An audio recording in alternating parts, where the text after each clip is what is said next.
What is up, guys? James Carter TV here to discuss an interesting trade that has gone down here during the tail end of the first week of the 2016 NFL free agency period, where the New England Patriots traded away defensive end Chandler Jones for the Cardinals' 2015 second-round pick and offensive guard Jonathan Cooper. Now, New England Patriot fans probably are not going to like what I had to say today, but you just have to get over it. I don't like this deal for you guys. I mean, I think this is really a bad deal for the New England Patriots. And I already know you're going down and you're disliking this video, but at least try to listen to what I have to say.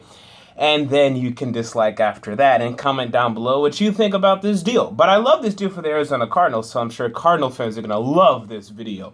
Chandler Jones is a really good player. I mean, a really good player. And I understand next year he's going to be looking for a big deal. I mean, he's a 2012 NFL draft pick. You guys picked up his fifth-year option, so next year is scheduled to be his contract year, his last year under contract for the New England Patriots. So he's an upcoming free agent.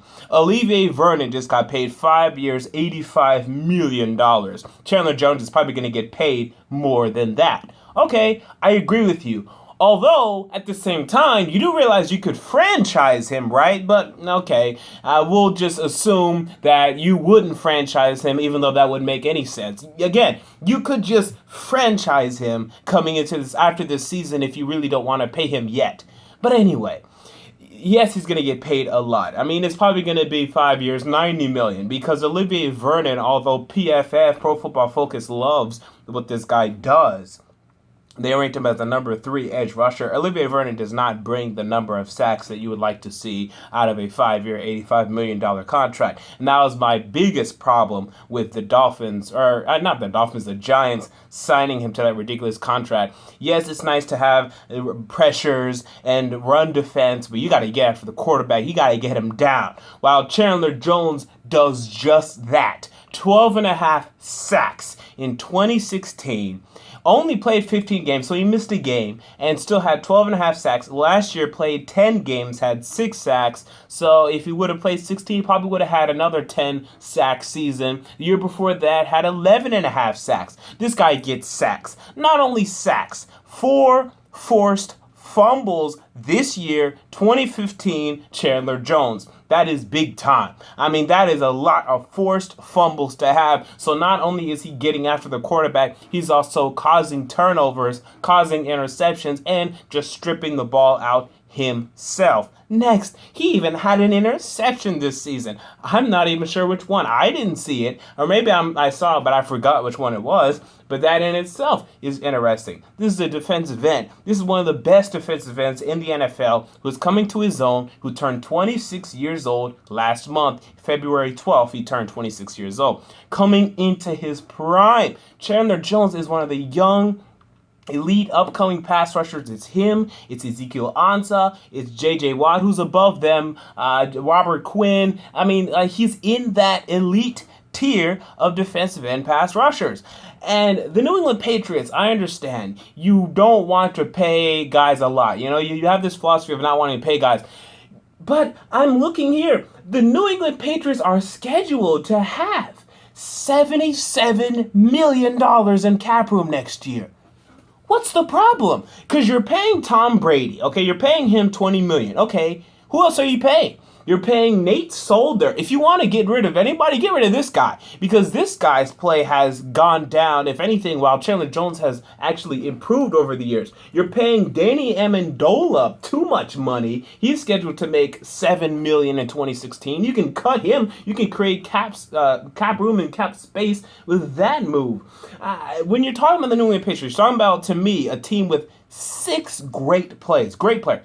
Tom Brady, number 1. Rob Gronkowski, number 2. Number 3, Jamie Collins or Chandler Jones. I mean, really, it's one of those two is number 3. The other one is number 4. Number 5, Devin McCourty. Number 6, Logan Ryan. And then you have 2 really, really good players, but aren't great players to me. And that's Malcolm Butler and Patrick Chung. And you could also include Dante Hightower.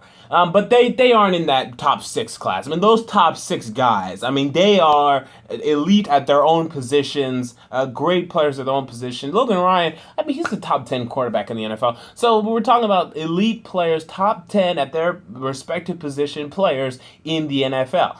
And going into the post-Tom Brady era, you need to hold on to these players. I mean, you need to hold on to these young. Chandler Jones, 26 years old.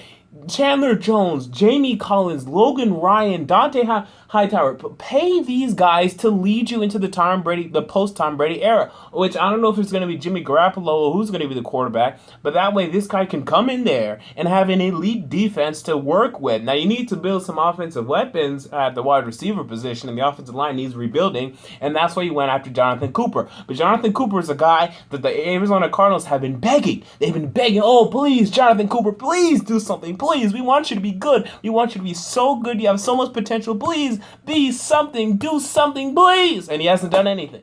And I know Bill Belichick thinks, and the Patriots think they can bring it out of him, but we're talking about a really good coaching staff in Arizona. I mean, Bruce Arians and that coaching staff is a hell of a coaching staff on their own. So if they can't get something out of this guy, I'm not sure you're going to be able to. I mean, if we're talking about a Tennessee Titan or a Jacksonville Jaguar, I can believe that, yeah, their coaching staff suck, so maybe you'll get something out of them that they weren't able to. But this is a pretty good coaching staff over there. And you're getting a second round pick. Who says that's going to be a good player? I know he's not going to be as good as Chandler Jones. I bet my money on that, and we can see in 4 years. But, I mean, your past four second-round picks haven't been very good. You've drafted Aaron Dobson, Razal Dowling. I mean, the Patriots don't have a great history recently of drafting well in the second round. Who else have you guys drafted in the second round? Jimmy Garoppolo, who hasn't played. Tavon Wilson. Like, it's not like you guys just pick. You guys have very good drafting overall. I mean, I'm not going to doubt that. The Patriots are great drafters. Bill Belichick was a good drafter. But it's not like every single player he picks becomes an all-pro, Pro Bowl player like Chandler Jones. So if you're telling me, are you going to bet on this pick being a Pro Bowl, all-pro talent, a talent as good as Chandler Jones? I'm going to tell you no. I'm going to tell you it's cheaper. But what's the problem? You have $77 million. You have $77 million in cap room next year. Dedicate $20 million to Chandler Jones. It's worth it. It's absolutely worth it to me. Dedicate another, I don't know what Jamie Collins would probably sign for. Maybe $14 million to Jamie Collins. Dedicate another, whatever million to Dante Hightower. You can afford to do that. There's plenty of cap room here for that.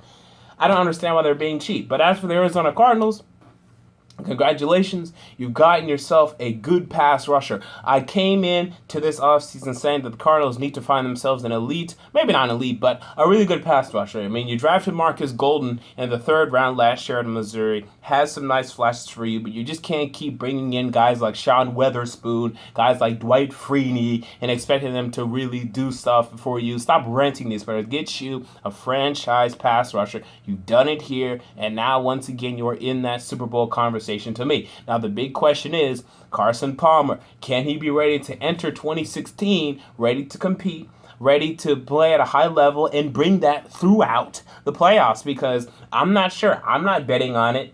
To be honest with you, that's just me. But we'll see. We'll see what happens. Now that you have this elite pass rusher, this defense is going to be able to carry themselves to a new level, new heights, and hopefully Tyrann Mathieu can come back healthy, and the defense is going to be really, really good now that they have this elite pass rusher that is just coming into his prime. And to me, the Patriots unfortunately let go. Now, maybe this is going to prove to be right for the Patriots.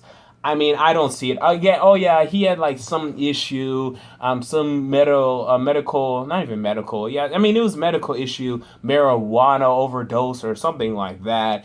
But again, that's his only issue thus far. I mean, he comes from great bloodlines. He's either the brother or the cousin of UFC fighter John Jones. So you know this family's just genetically gifted, and he's actually producing. It's not like we're talking about someone that's only potential. He's producing. 12 and a half sacks, 4 forced fumble, 1 interception in 2015. He's 26 years old. He turned 26 years old last month. This should have been one of the players to lead the Patriots into the post-Tom Brady era, and unfortunately to me, he will not. Until next time, James Carter TV, I'm out. Peace.